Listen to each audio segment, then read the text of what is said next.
Was that a new podcast member I heard in the background there, James? Incredible. I was watching the Penguin earlier. I had it paused and then it just randomly unpaused. The remote's like the other side of the room. Like, fuck's sake.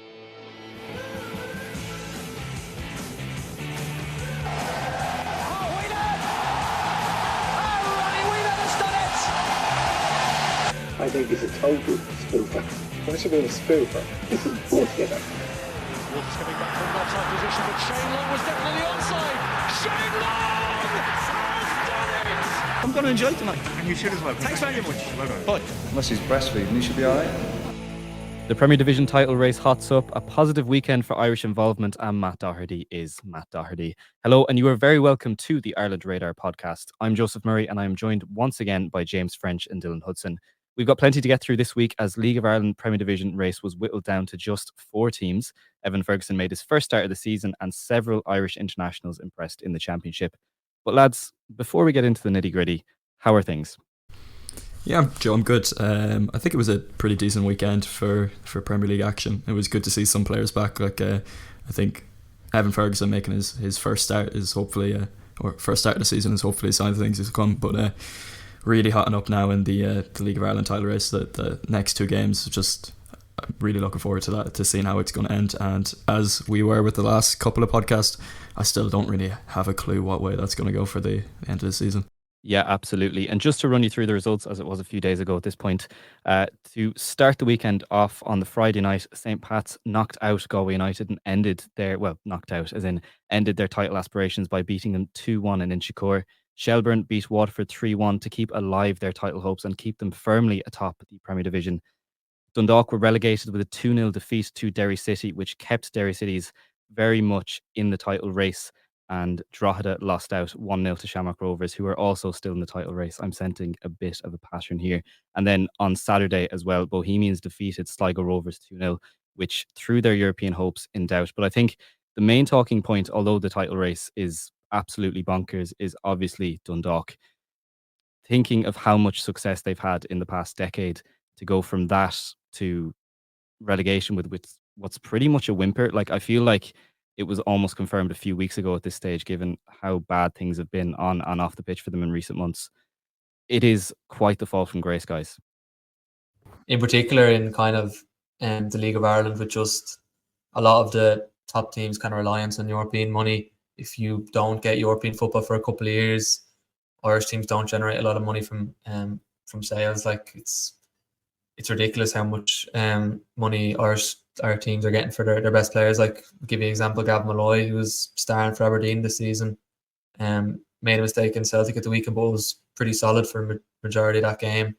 And I think Shelbourne sold him for 70 grand or something. So Dundalk obviously haven't been in Europe for a couple of years. I think they're in the Europa League group stage. I think it was 3 or 4 seasons ago. It's mad how kind of quick they fell, and the competitive nature of the league as well. It's just, you can kind of see it with the points total spread across the league this season.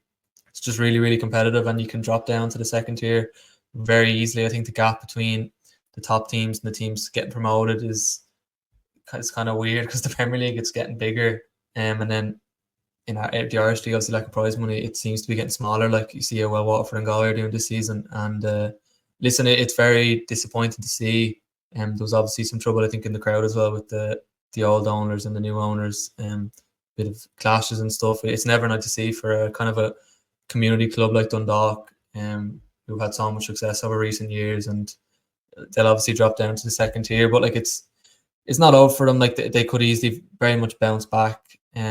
And hopefully they do, just kind of like Cork City obviously done this year, huge club, relegated last year to the second tier, coming back up next season, which is great for them, and hopefully Dundalk can kind of replicate that when they go down next season.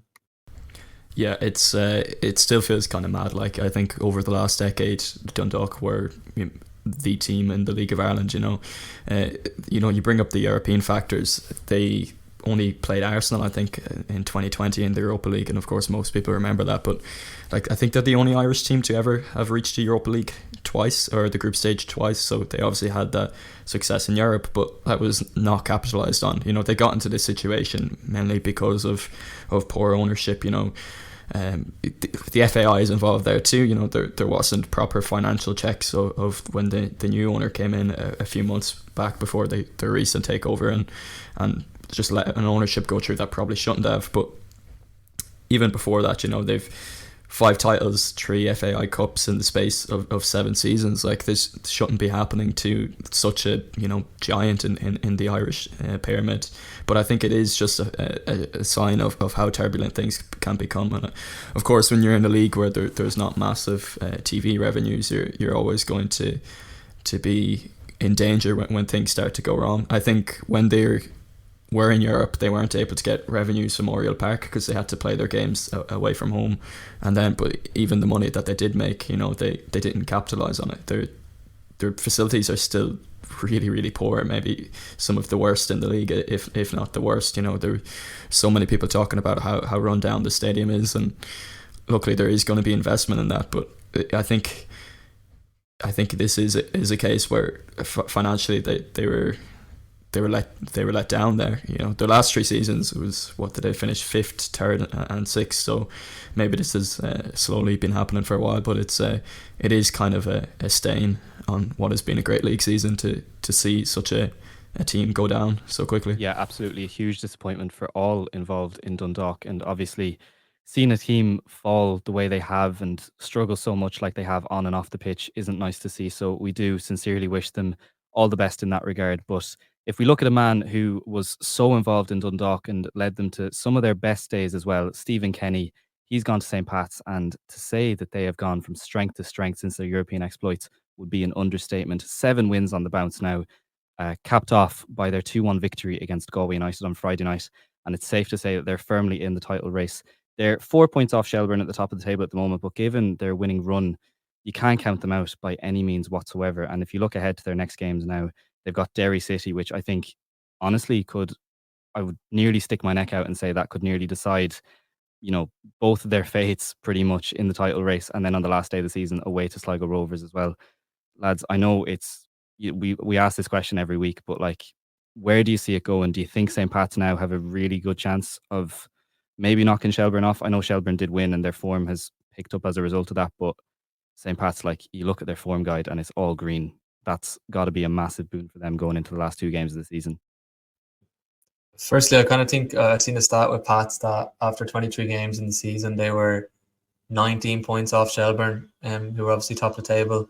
You look at it now with 2 games to go, they're 4 points off. If they beat Derry on Friday, they'll obviously leapfrog them and be second in the table. Like, so the turnaround there is just genuinely crazy. Like, I know Kenny obviously brought in Eldezedi and a couple of others, but like, he didn't make huge changes to that squad. He didn't have the time or the kind of he just didn't have the time to really make much of a change to that playing squad. Like, a lot of the successes kind of came down obviously from him and changing things tactically, but also kind of his man management skills, which, I know from his days at Dundalk, the confidence he gave his players is just brilliant, like, in terms of how they play and stuff. But back to the question, it's still very hard to call. I think Shelbourne obviously being top of the table, but if you look at their final 2 fixtures, or their next fixture anyway, home to Drogheda, you would expect them to kind of go and win that. Drogheda have very little to play for kind of these next couple of games. So you would kind of expect Shelbourne to beat Drogheda, and then it comes down to themselves and Derry. And we've kind of seen Derry a lot of times this season when they've had kind of the big games, big opportunities to take that kind of next step and go top of the league. They haven't done it. So, like I've said previously, you just can't really trust Derry. And then obviously Shamrock Rovers look to be coming really good at the end of the season. Only have 1 European game interfering with their final 2 league fixtures, which is a big positive for them, because I don't think they've won a game, a league game following a European fixture this weekend. It's obviously very difficult to do that.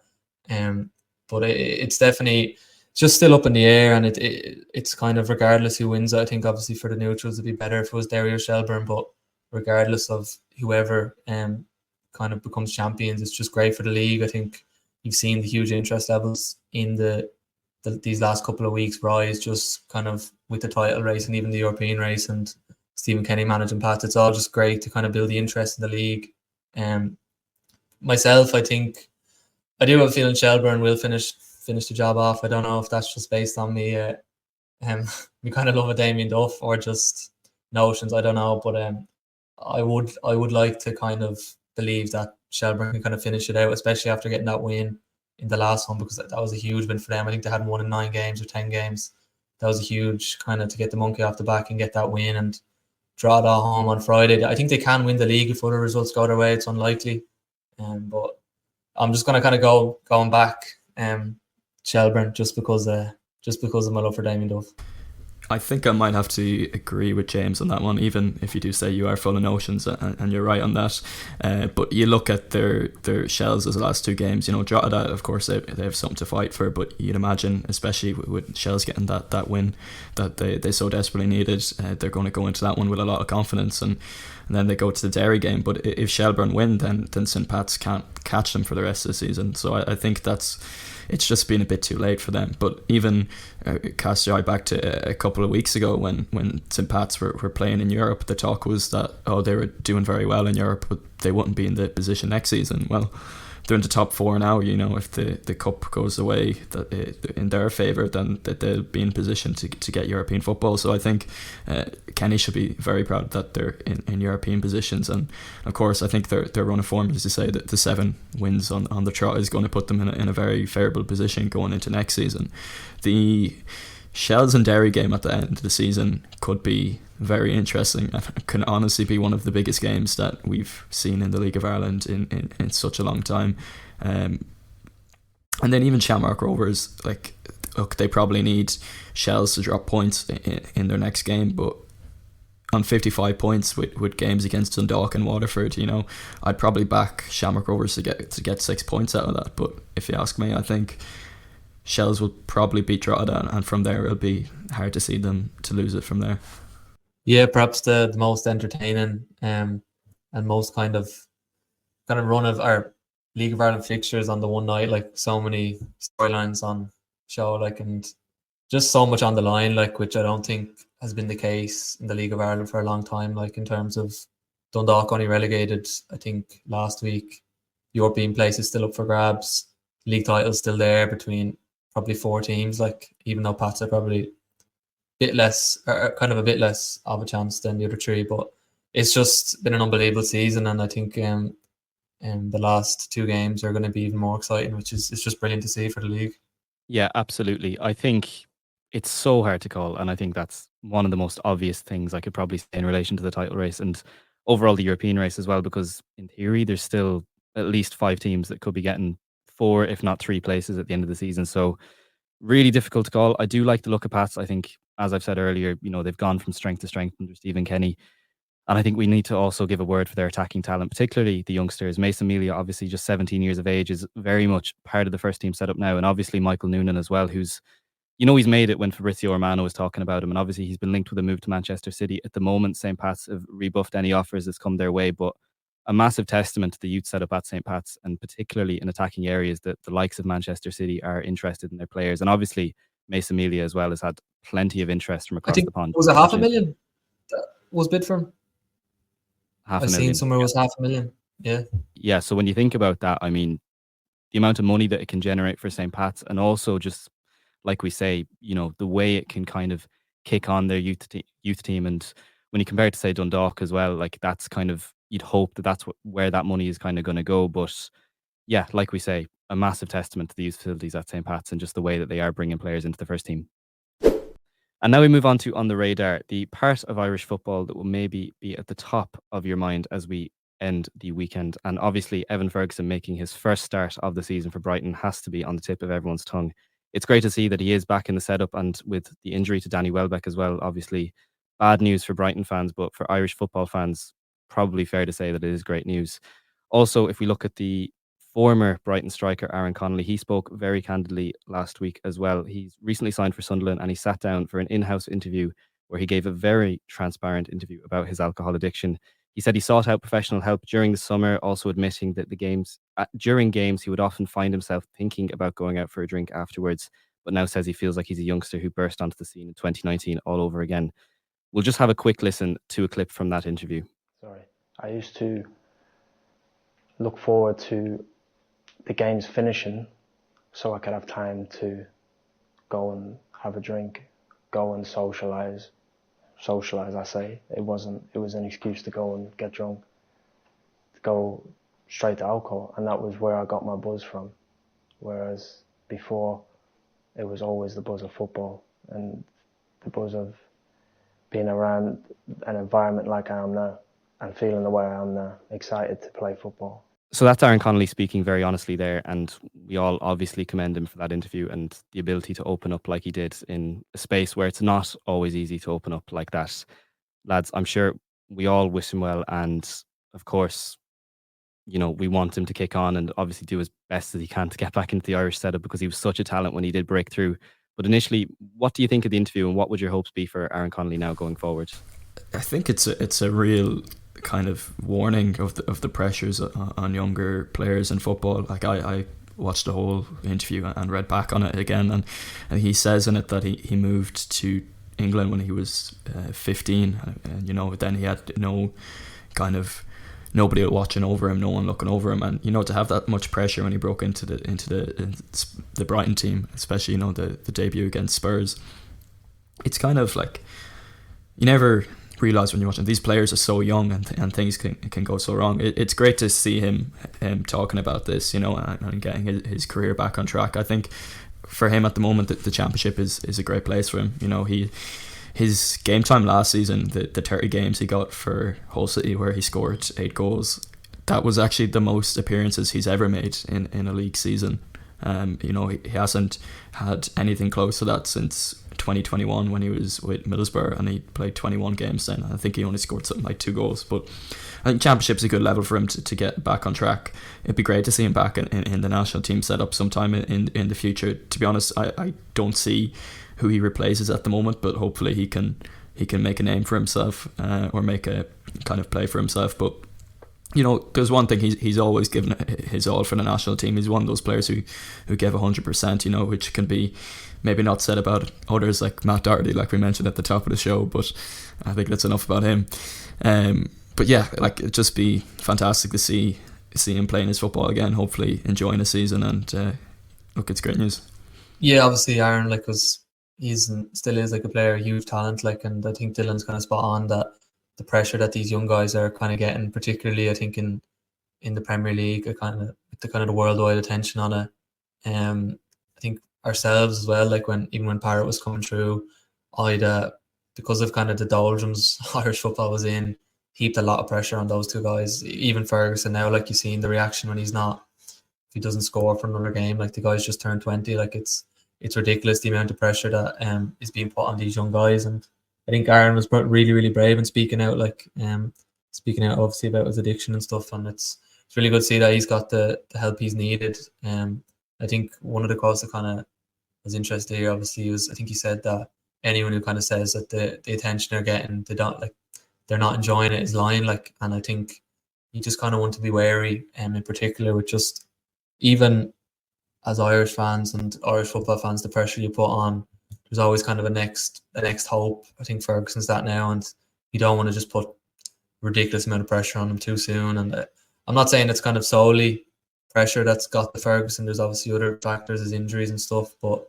you just don't want to put too much pressure on these young guys, because you kind of forget how young they really are, and they have the world at their feet, like, and they're playing on the biggest stage in the world with so much eyes and so much pressure, like. But even before, I think when he was at Hull, I remember watching Aaron. I think he is actually in a really good run of games. He was nearly top scorer in the Championship at the start of the season, albeit only after a few games. But like, he really looked back to his best. I think he really enjoyed working under Liam Rosnay. Obviously, he would have played with him at Brighton where he started out. So hopefully, I think Aaron's obviously a player with huge talent, huge ability. Obviously, a kind of a direct player, and someone who can has the talent to definitely be an international footballer for Ireland, and hopefully he can kind of get back on track with Sunderland in the Championship and get a run of games and get back to his best, because he's definitely a player that can contribute to Ireland now and in the future. Yeah, absolutely. And if we have a player there who's going to do everything they can to try and get back into the national team setup, we also have one who feels maybe he should be in a national team setup, and that is Matt Doherty, a player who's Certainly loved on this podcast, I think it's fair to say, by Dylan and James. And just to go through his quotes, he's obviously spoken about his mission from the last Nations League squad that took place earlier this month. And he goes, obviously, I should be in the squad, even if I'm not playing or not going to play. I should still obviously be in there. So in response to that, we at Ireland Radar ran a poll on our Twitter page. And at the time of recording, it has 550 responses. And 90.3% of respondees said, no, he shouldn't be in the squad. So, I mean, that is fairly telling, I would say. I think a lot of it is based on merit and the fact that he really just hasn't performed that well for Ireland when he has been in the squad. But I think if you look at his club form as well, he's not pulling up any trees at Wolves. He's barely in the match day squads, never mind the bench at times. To be fair, I don't really see why he feels he should be in the squad when he's not even playing at club level, never mind the other issues he's faced at international level. But what do you think, lads? I'm not sure he'll get back into the squad again. I think he'll maybe take a few injuries, but I think one thing Heimer Hallgrimsson's been clear on is that he's picking his squads with the World Cup qualifiers in mind, or even the potential World Cup 2026 in mind. Matt Doherty's 32 now. I think he's 33 come the new year, and obviously it's a very weird thing to say when you're coming out of an international camp where the right back that came in to replace him had a big moment against Finland and got many plaudits and probably became one of the most clamoured for players to get into the national team overnight in Festia Basele. But then you look at the younger players, of course, like Sam Curtis is one of our big hopes in the under-21s. He's got so much potential at right back, and you're thinking in the next year or two how much he's going to kick on. I think Doherty would be lucky to get back in the squad ever again, but it's real interesting from him. I'm kind of surprised and not so surprised by the comments. Like, I think sometimes you should be able to look in the mirror and say that his performances hasn't been great. To be honest, his performances at both club level and national team level haven't been good for the last 2 years. He hasn't really been good since he signed for Spurs. I think the last season or two he had at Wolves were his better seasons, but and didn't get really any games at Atletico Madrid. He's been horrendous since going back to Wolves.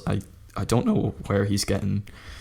Well, I don't know. I called James out for notions a few minutes ago, but I think Matt Doherty at the moment is probably a bit full of them as well. Yeah, to be fair, I think at the start of the Kenny era, maybe he did have a couple of good games, but it's kind of been a slow decline. And then the last year or two have been really poor, kind of highlighted by that moment against Greece. But to be fair, it's very difficult to, Matt Doherty isn't a flair player, he's not an attacking player, he's a good wing back. He's not going to come in and win a game for Ireland anymore. Even if he's not playing at club level, he's not one of those players that can come in and just kind of ooze quality and win us games. He just isn't that player even.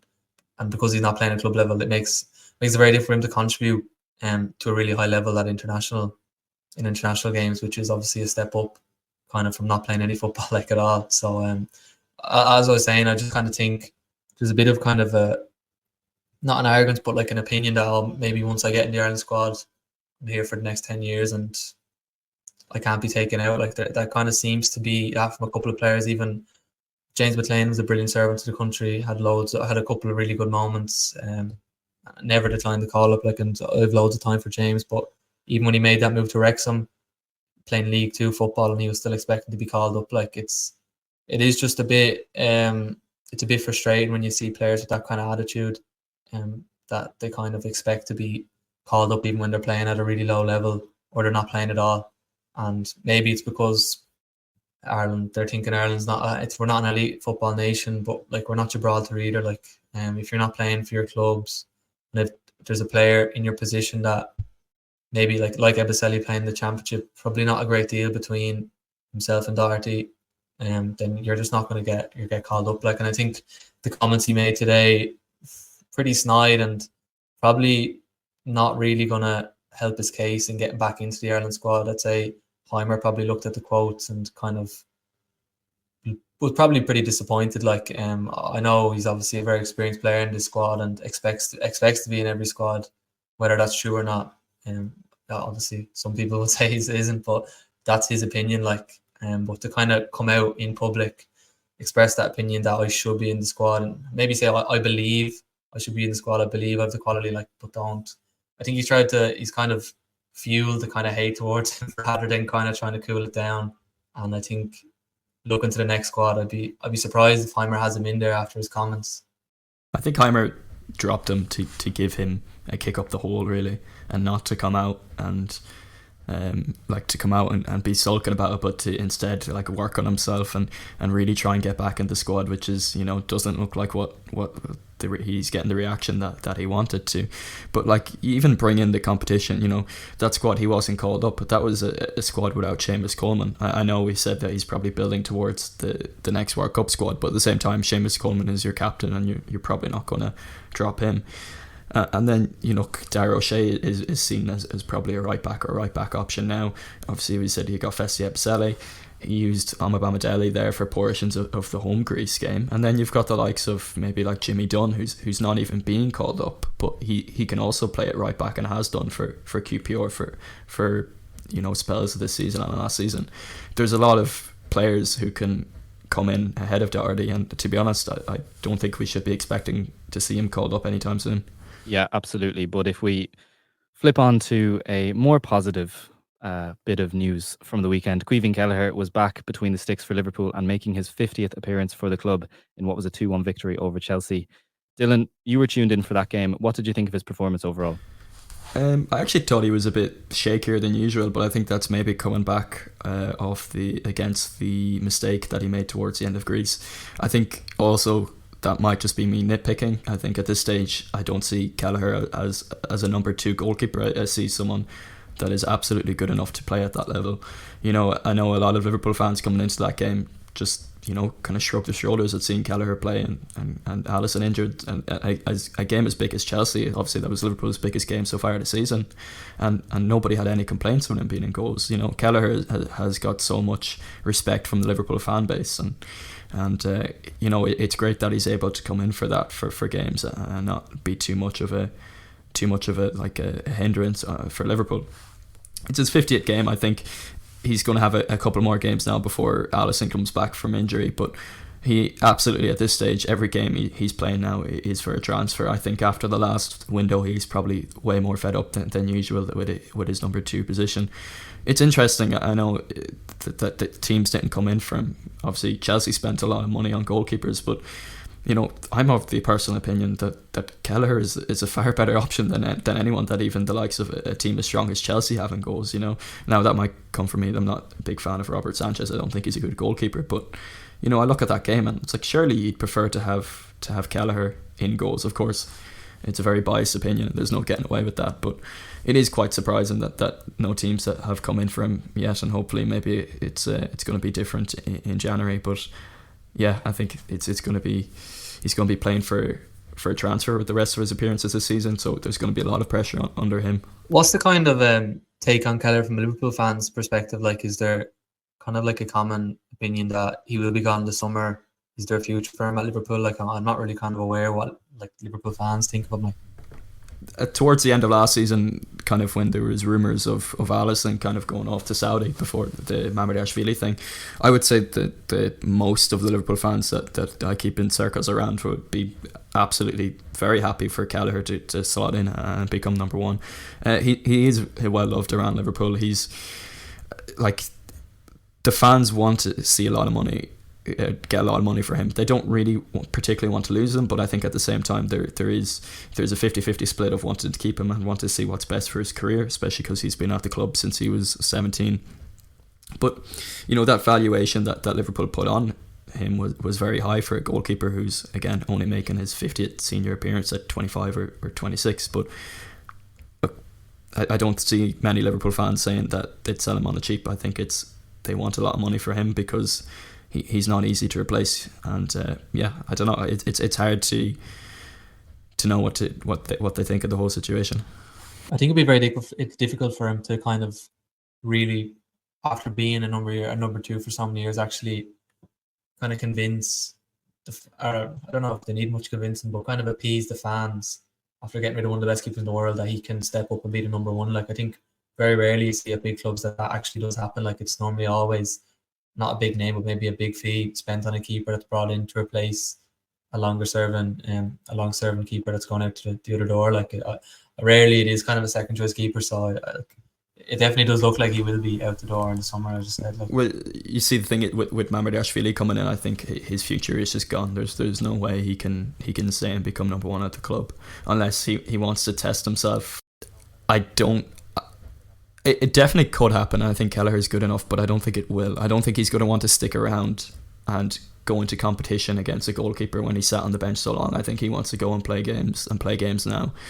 The difficult thing is he is probably a goalkeeper who can play in Europe, can play in Champions League, can definitely play in Europa League. But the problem is one of those top teams, like I mentioned, I think he'd be well able to start for Chelsea, but they're not going to spend the money and risk on a keeper who's only played 50 games. But it's going to be interesting because he is a goalkeeper, because he's so good with the ball at his feet, he's so good at sweeping, that suits teams playing at a higher level. My worry with him would be if he went to, say, a Nottingham Forest, where he's not going to be able to show that ability with sweeping at the ball at his feet as much, and then his shot stopping is going to be tested more, then maybe he would actually look better at a big team than he would at someone down towards the end of the table. But I think that's one to follow for January. I'd expect maybe an offer to come in by one team for them. I wonder if Liverpool would accept it or not, but yeah, like, because to be fair, you would think that, like, after making all those appearances last season, like that, there would be genuine interest in him, like, but yeah, I don't know, like, you're obviously much more informed of the situation than me, like, but it's just kind of looking from the outside in, looking naively at it, like, you would just think that someone would kind of take a punt on him, considering maybe not throughout his whole career he hasn't played a lot of first team games, but the last season or two, like, he has played at a really high level for Liverpool, and not made like any glaring mistakes that I can remember off the top of my head. Like, he's done it in cup finals as well. He's done it against the likes of Man City's, the likes of Chelsea's. So, you know, he's played against the best teams. You asked me about what Liverpool fans thought during the summer. I think Liverpool fans were very surprised that there was no offer put in, and you know, I maybe wasn't so much because of the valuation. You know, that was set. You see, goalkeepers typically don't go for as much money. But yeah, again, fantastic season last season. I think somebody really should have taken a punt on him, and look, at this stage, just really hope that he can get that move. I think it's something we're probably going to talk about to the end of the season. It's something we've already talked about a few times in the podcast already, so I really hope by, you know, the 31st of January we'll be talking about Kelleher's new club rather than, you know, having to wait another 6 months to go into the transfer window and look again. And now we move swiftly on to Under the Radar, maybe the news from the week that you might just have missed. And we start off with Scottish football, and Jamie McGrath, who's been on lightning form so far this season, provided a pair of assists in Aberdeen's 2-2 draw with Celtic. Gavin Malloy, formerly of Shelbourne, also started at centre-back for Aberdeen, while Liam Scales started at centre-back for Celtic. James, as a big Celtic fan, you're probably not too happy with the result, but did you catch this one? Yeah, honestly, a really kind of a great advertisement for Scottish football, really. Like, I know obviously not many Irish fans would be kind of aware of Scottish football, bar Celtic and Rangers, what's going on with the other teams, but like, there's been a real lack of a strong third team in Scotland over the last number of years, like, just kind of due to poor recruitment, poor management. Like, there's like, I guarantee, I think Hibs, Hearts and Aberdeen, nearly between like the three of them, one of them will sack their manager every season. Like, it's crazy, but Aberdeen kind of seem to really got a good one in Jimmy Tillane, and they're the best team in Europe before Saturday. Like, the only team in Europe's top 40 leagues or something that had won every game. Like, they were perfect, and I think part of that run, obviously, a couple of Irish guys in there. Gavin Malloy obviously made the move from Shelbourne, and Shelbourne have looked like really, really kind of shaky without him at the back, and he's been really, really good for Aberdeen this season. I've kind of heard rave reviews from any Aberdeen fans about him, and I think he made something like 94% of his passes, kind of the success rate of his passes on Saturday, like, and playing at Celtic Park, Aberdeen getting pressed, like, it's pretty good going. He did make the mistake for the second goal, I think it was. He then made the block on the shot, and then it kind of fell to Celtic striker Diogo to make it 2-0. But then kind of up the other end of the pitch, Jamie McGrath got a really, really nice assist for the first Aberdeen goal. Took out obviously his fellow countryman Liam Scales in the process, kind of exposed him a bit, kind of his lack of pace. But like, the pass was ridiculous. Like, it was really, really good technique, and McGrath and Malloy seem to be kind of really key cogs in that Aberdeen machine at the moment, and hopefully they can kind of continue to feature consistently. Maybe not Malloy.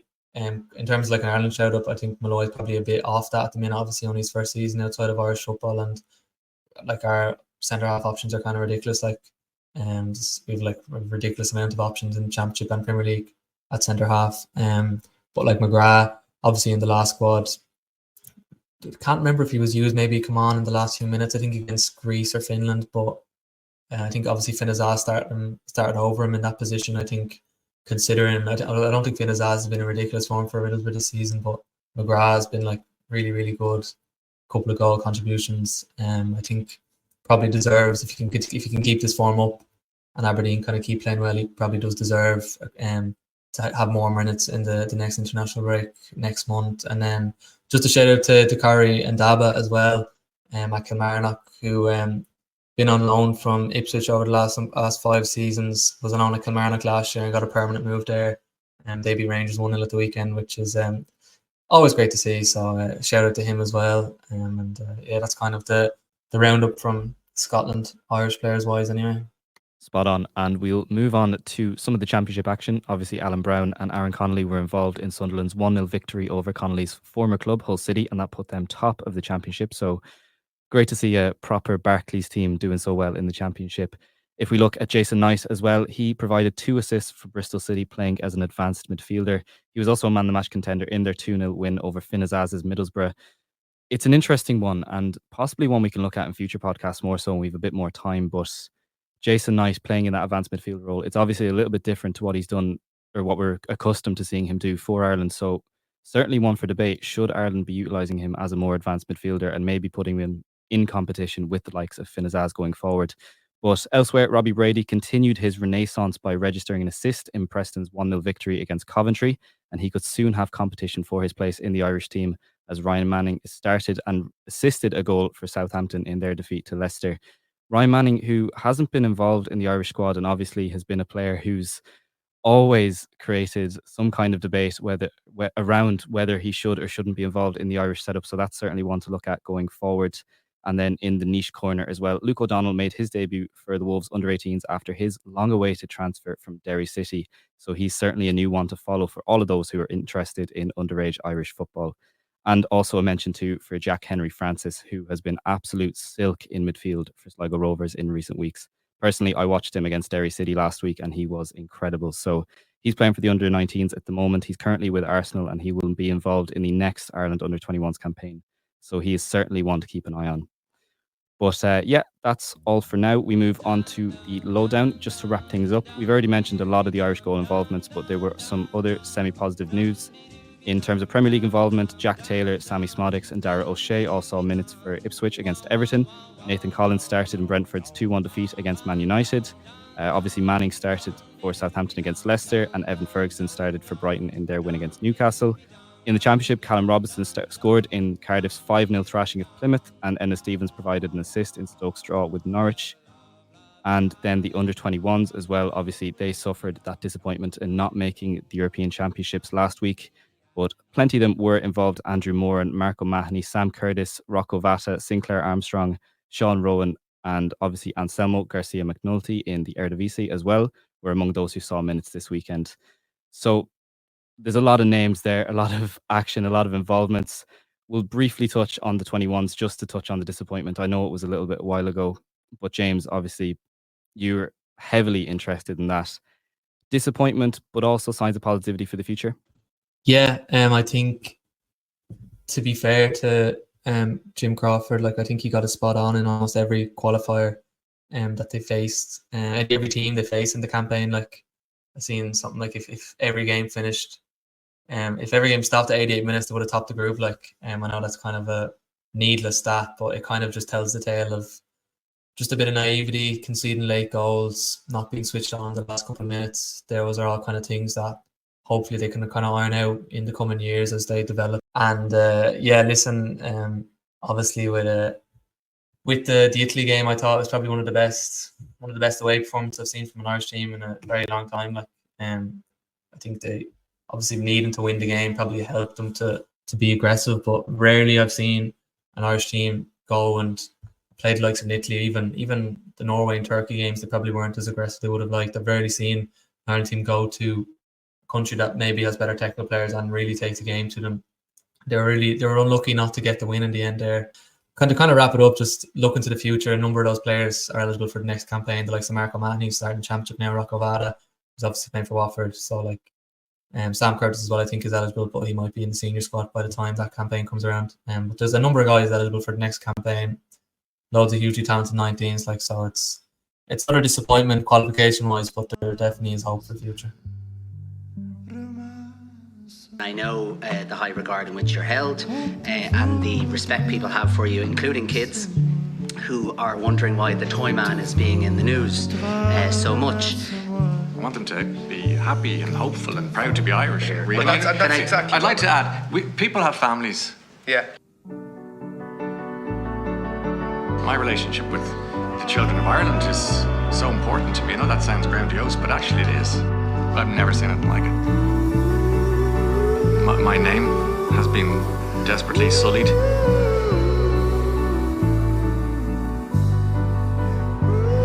In the least, Brian, or I saw you. Yeah? Yeah. But you never saw me with cocaine. I never saw you with cocaine. You were always very clever. Yeah, no. I don't know if any of you have been cancelled before, but let me tell you, you don't want to be there. So it looked like it was complicit in this whole RTE mess. So I'm sorry. We have. This has been the worst of time. And I think that might be all we have time for this time out. But lads, just before we finish up, do you have any final thoughts? I know there's a little bit of action coming up this week. Yeah, obviously Rovers playing their second game of the Conference League phase, travelling to Belfast, staying on the island, but travelling to Belfast to face Larne. Obviously, two-time Northern Irish League winners. Kind of a nice story if anyone wants to kind of research it. Like, I think they've only kind of through in kind of big investors, they've only became the best team in Northern Ireland over the last couple of years. Like, I think they were in the second tier before they were taken over by new owners. So yeah, it's definitely a winnable game for Rovers, which in a European group stage campaign, probably very rarely we've said that. I think they're in awful form as well. They haven't won in 3 games. 2 of those coming in the Northern Irish League. The other, I think they lost 3-0 away to Molde in their opening European game. So it's a really, really winnable game for Rovers. Like, both sides coming into it in really contrasting form. Rovers, I think, going in for Ferrugia, who's suspended, will miss the game. The rest of their playing squad is all the best players are available to play. Like, so it's a huge chance to get 3 points, because like I think it may be 7 points that it will be enough for them to get through. They've obviously already got one against Apol. They win on Thursday in Belfast, and then I think they beat the New Saints, which is another very winnable game. Then they're nearly through. Like, so it's a huge game in the context of their Conference League campaign and trying to finish in the top 24, which is really likely for them with their draw and the kind of the points projection that will take them there, according to kind of the all the data nerds. Thanks, James. We'll keep a keen eye on that as the week progresses. But I think for now, that's it for this time out. Next time out, we'll have a much greater idea of where the Premier Division will be heading, as well as how Shamrock Rovers got on with their European exploits. We'll also know more about our striking hopefuls and whether they'll be amongst the goals.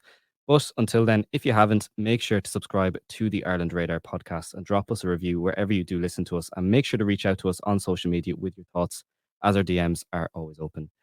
And finally, every week we sign off by promoting an Irish artist. And this week we've gone for Villagers and their new single, Mountain of a Molehill. Conor O'Brien and his band tour Ireland this winter with dates in Sligo, Waterford, Cork, Limerick, Killarney, Belfast and Dublin. That's it from us. Thank you very much for listening.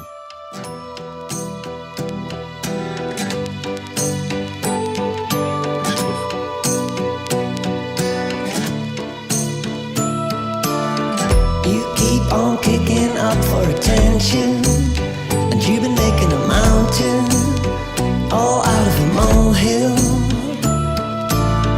Feels like you live in another dimension.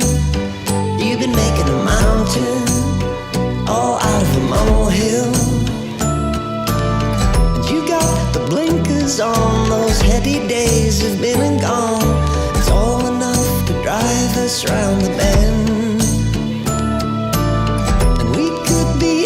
Free in lullabies of ecstasy.